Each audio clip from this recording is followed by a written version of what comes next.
अस्सलामुअलैकुम दोस्तों, जो कि हाल चाल है ठीक ठाक। उम्मीद कर रहे हैं सब लोग के लिए आज का न्यू वीडियो स्टार्ट कर रहे हैं। तो माशाल्लाह हम मतलब बोल रहे हैं नवी दुकान बनाई थी और आपकी सुविधा जरूर करता हुआ मतलब रखे काम करते हैं। एक तो वीडियो शूट करा करेंगे नाले हारमोनियम का काफी काम है। आप मतलब करवा के हर चीज़ काम करते हैं। इस वास्ते लोग बनाया कि कई लोगों ने जिला की आज भी गल वीडियो करती है। असं वीडियो छड़ी कोई नहीं कि असं कल तो अल्लाह ने कैसा स्टार्ट करते हैं। वीडियो जिदा मेरा साडा बड़े तो गैर भी है इसी कारोबार भी असं करते हैं।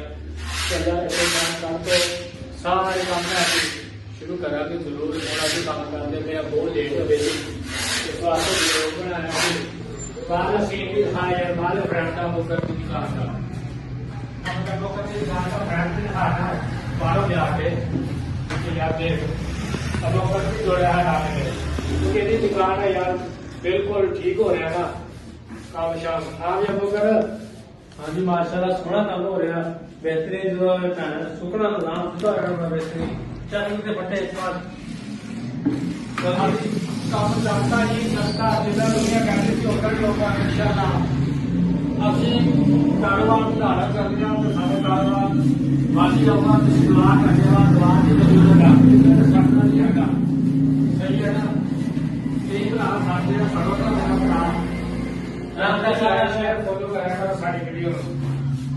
ਸਾਰਿਆਂ ਨੂੰ ਵੈਲਕਮ ਹੋ ਗਿਆ। ਰੱਬ ਦਾ ਸਾਰਾ ਸਭ ਸਾਰਿਆਂ ਨੂੰ ਅੱਛਾ ਰੰਗ ਚੱਲਣ ਲੱਗ ਰਿਹਾ ਤੇ ਸਾਡੇ ਨਾਲ ਰਾਬਤਾ ਕਰੋ। ਸਾਡਾ ਨੰਬਰ 0306 298